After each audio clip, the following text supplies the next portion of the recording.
Heritage Sports. I just want to start with I told you. People are like, oh, who's this person and da da da, and what connections do you have? I'm the person who told you that Ed Reed could have been offered the job at Jackson State University right after Coach Prime. Ed Reed confirmed that. I just want to put that out there first before we get into our video. This video is going to be great. We're going to recap Ed Reed's recent video interview with Roland Martin. Roland Martin also interviewed the interim president of Bethune Cookman. And a lot was found out that we're going to talk about. And at the end of this video, really, really good stuff. I'm going to give advice to Ed Reed because I think he needs to hear it. I think you need to hear it too. It's going to be great. So I'm going to just start with Ed Reed's interview. Of course, he's the main person.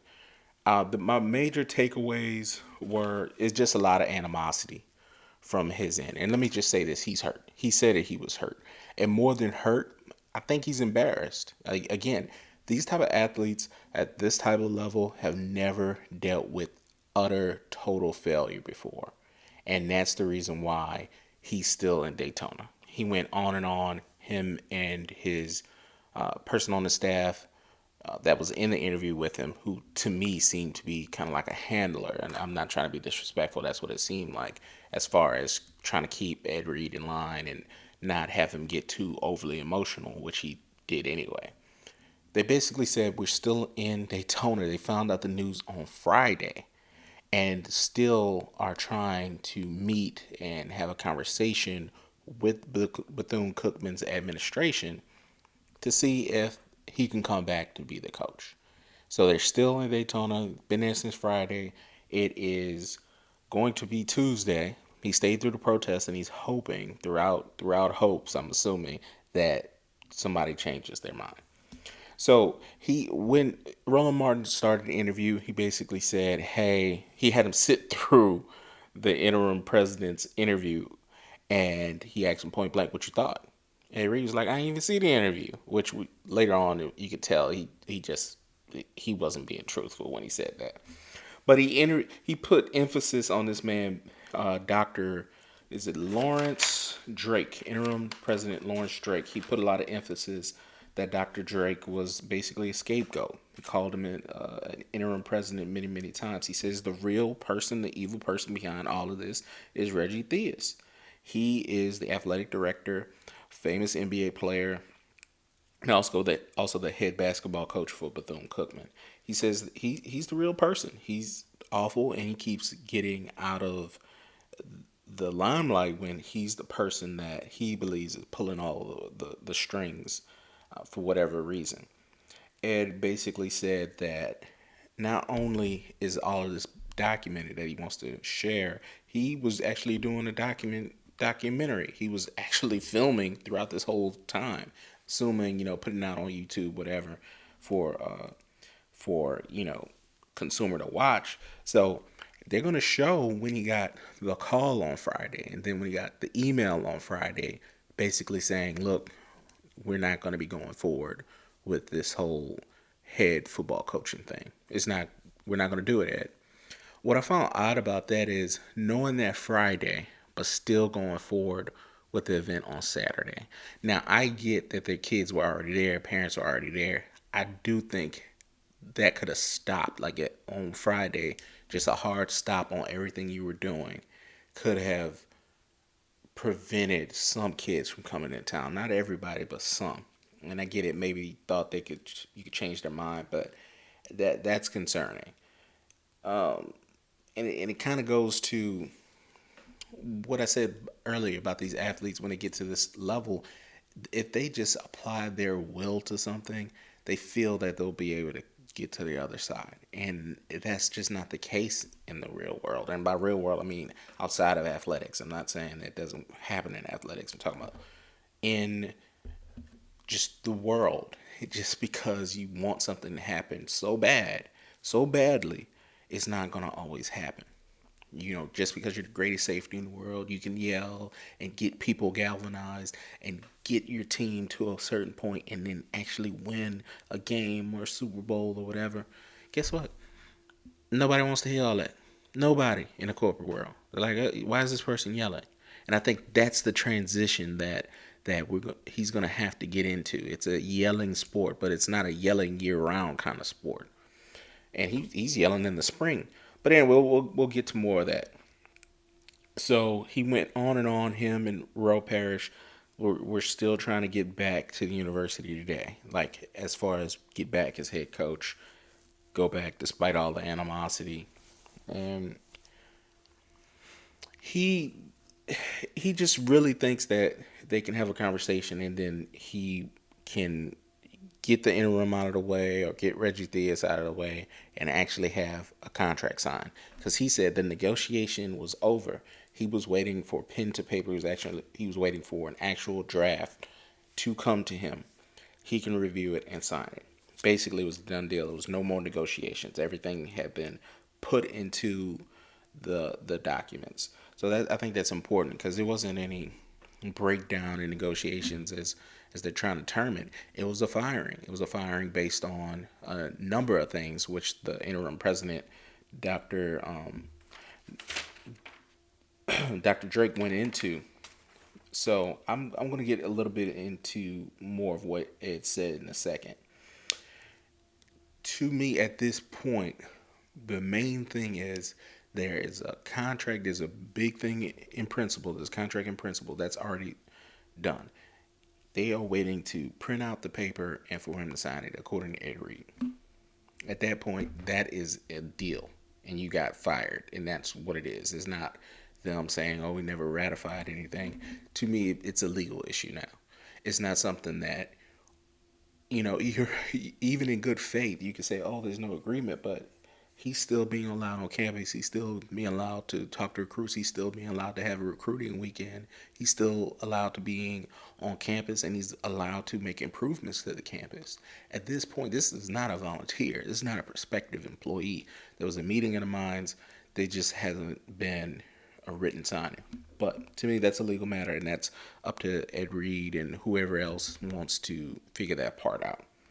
Okay, so then Ed goes into another tirade, basically saying, they lying, all of them are lying, and that's when Ro Parrish comes in. He got he occasionally got emotional throughout the interview, and he then goes to say he had donors lined up, and yeah, he had people like Shaq and people that were affluent that were ready to spend money, but he just fell back on he was hurt. And at that point, you could tell his person that was on staff, Ro Parrish, was there to help calm him down. And that's concerning. I'm going to tell you more about that a little later, but for the most part, it's concerning because it just seemed like he was unhinged at that point. He seemed unhinged on that Saturday video where it was an impromptu press conference where he had to be talked to by people to get him to a certain point. It's emotional. He's embarrassed. He's hurt. I can understand and respect all of that, especially in the moment on Saturday. But it's Monday. You knew this interview was coming. He probably scheduled this. I mean, you agreed to this interview. At that point, why are you allowing yourself to become so emotional at the time days removed? It wasn't like in the moment, and that's really concerning to me. So at that point, he requested to come back. He was rambling a little bit, but when they brought him back in, he was going over the things he had already done for the university. Now, on the ground, he says the university is in shambles. There's a lot of trash, of course. Back to that, a lot of buildings needed to be worked on. A lot of renovations need to be done, and the security purposes. There was something that Dr. Drake said. The population of the school is 60% female, which Ed Reed then highlighted, saying if it's 60% female, why aren't the gates fixed on the campus? He just went and said crackheads walk on the campus of Bethune Cookman all the time. They actually live on campus on a certain thing that they cleared out for the practice field. They had to move homeless people from there because they're living on campus. That's concerning. That's upsetting. That gets me on the side of the students because the students are saying no. Not only this mold mildew stuff, some of the stuff on campus ain't secure. And even though Ed is passionate and at times too passionate, too emotional, not rational. He did say true things. Things on that campus need to be transformed and transformed quickly. Um. Okay. I'm gonna get to Dr. Drake's thing, but I do want to just preface one more time. I'm gonna at the end of this video talk about what Ed needs to do and my advice to him. Dr. Drake came on and he gave a lot of context to what's going on, and I think that was super important. And I appreciate Roland Martin for bringing him on as a guest because, from our vantage point, you're only hearing from Ed Reed, or you're only hearing from students, and you're only hearing from athletes who want Ed Reed to continue to be on campus. He's making such an impact. It was great to hear some stuff in context, and so you can understand that it's not just one sided, it's not just slanted. Because this is the first time someone actually spoke that I know of that actually put out stuff on behalf of the HBCU. One thing he led with, Dr. Drake, was this is a Christian institution. That was his biggest thing. He said, look, despite it all, we want to be led in Christ, and there's nothing, and excuse me, there's everything right with that. And he said he said there were 3 or 4 videos, 5 videos really. And I was like, I don't even know all the videos he's talking about. And that was before they decided to fire him. At that point, I'm like, how many videos did you put out? And he was saying how in some of the videos they were just this music, and look, the music nowadays, you got to understand that this is what younger people listen to. I get that part of it. But he was saying in conjunction with the curse words and trashing facilities, there's the music on top of it. So I can understand what he was saying. And by the way, he flat out said it was his decision to fire Ed Reed. At that point, I don't know. He said he got a lot of input from a lot of different people, but it was his sole decision. At that point, I don't know. Nobody knows because Ed's not upset at Reggie Theus for no reason. He's not. You can't say he basically did the second video, apologized, and then thanked Reggie Theus and that, and then within a few days, he's calling him evil and the worst person. There's something about that, and to say that he had nothing to do with the decision to fire him, I can't say that. That's just unreasonable. But with that being said, Dr. Drake said, nope, none of the board, nobody else, it was me. And the reason why is we're a Christian institution, and him saying that the facilities were trash, and really important, really important, listen to me. He said he kept getting calls from sponsors. One of the biggest sponsors is Disney. Disney sponsors the school for a variety of different things, and they're a big donor to Bethune Cookman. They flat out called him. He said this out of his own mouth. They flat out called him and said, what are you going to do about this Ed Reed situation? Now, they could stand by him, whatever. He said they weren't implying that or saying you need to fire this person. They asked, what are you going to do? Because this can't continue to happen, is essentially what I heard from his recollection of when Disney contacted them. So you have one of the biggest companies in the world. They own ESPN, they own ABC, they own Disney theme parks.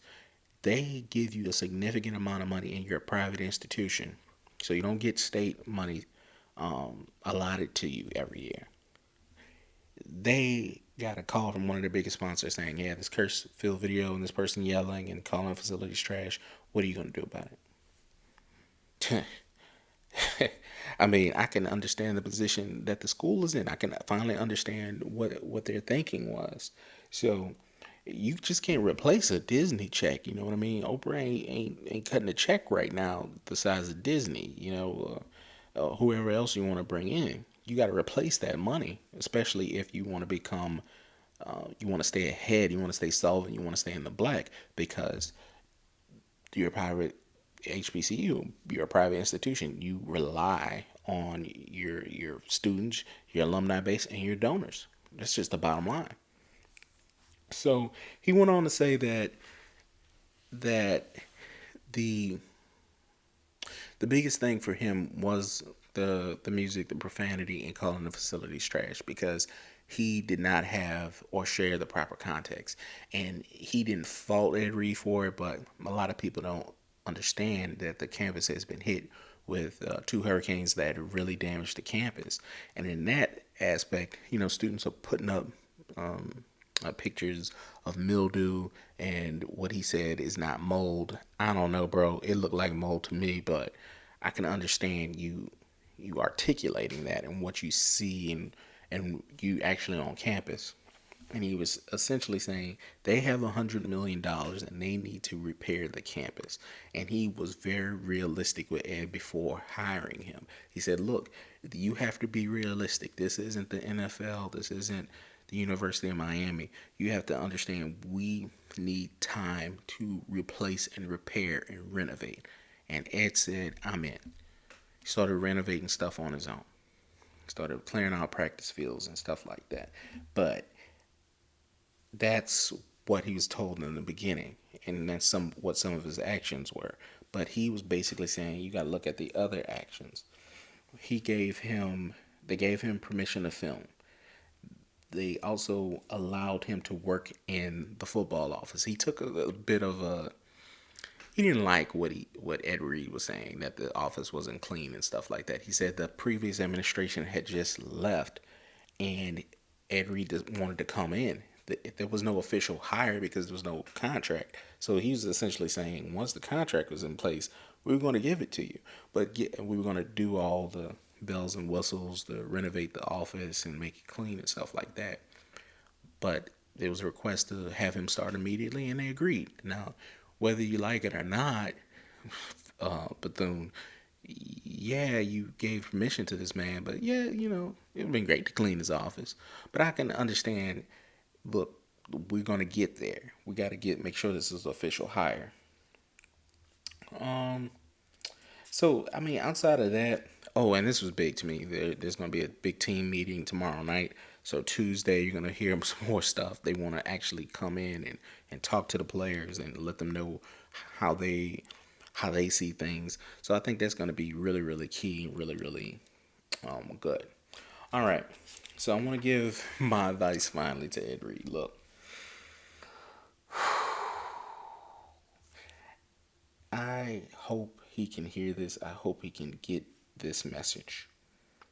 He has been in Daytona since Friday, since finding out the news that it's just not going to work out.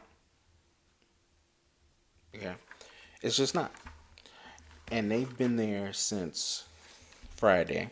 It's really Monday. It's going to be Tuesday by the time this post. Bro, it's over. It's flat out over. I know you love those kids. I know you got kids that transferred there and you don't want to leave them. You're going to try to do each and every avenue to try to get back as a head coach. If I'm wrong, I'm wrong. But bro, it's over. It is over. Super over.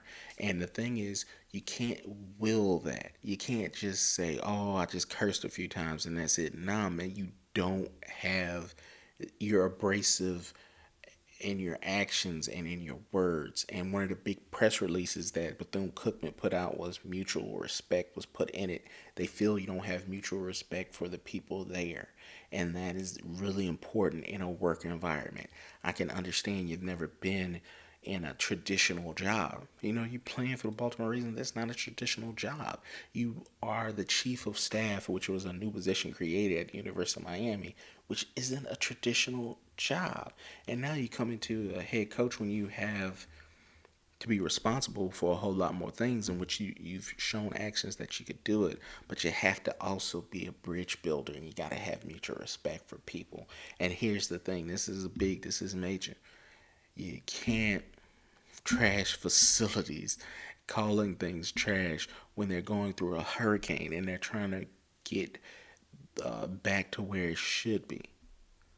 You know what they're going through. If you want to say this building is trash, say why it is trash and how it got there. I can understand why they wanted context. So And he took it as a diss because it was a diss. And you can say, "Oh, I was wrong for the profanity, wrong for the video." You gotta take accountability. And the big problem I heard over and over again in the Roland Martin interview is he just wasn't accountable. He just wasn't saying, "Look, man, I messed up. I get what you're saying. Like, no, they did me wrong. Maybe so. Maybe they did. But there's a reason why we got here. And it's not just because they're doing you wrong. You have to be able to take responsibility. A lot of times in that interview, you were uncontrollable. You needed to be calmed down. And I can only imagine how it is when cameras aren't on you and how you react and how you say things to people and how you may come off, because it doesn't seem like it was mutual respect. You're calling people evil. You're saying these people, this man's interim, and you emphasize interim and saying he's a scapegoat. He has no real power and no real authority. You're being disrespectful to people. So to me, your Roland Martin interview was it. That's it. I mean, it's kaput. You can't keep dissing people and thinking, oh, they're going to turn the other cheek or they're going to let me in. It doesn't work that way, and it's not going to work that way here. Anyway, thank y'all for listening to me in my rambles. The Bethune Cookman protest for the students was the day, and to me, they wanted Ed Reed back. He was shedding light on the issues with the campus and the status of the campus. I'm really hoping that could get turned around. They need to put that $100 million to use immediately. Immediately, those kids shouldn't be living in mildew, whatever, or mold. That's not it. I get it. They didn't show all the buildings, whatever. You have to deploy that money immediately. Get the contractors out. Do whatever you got to do, because that's not where they should be living. That's not what they should be going through. And a lot of their anger meets with Ed Reed because of what he's seeing. Ed's not completely wrong with what he's seeing and how he wants to be boisterous and help them out. So you need to get on one accord. But Ed, I think it's over. Heritage Sports.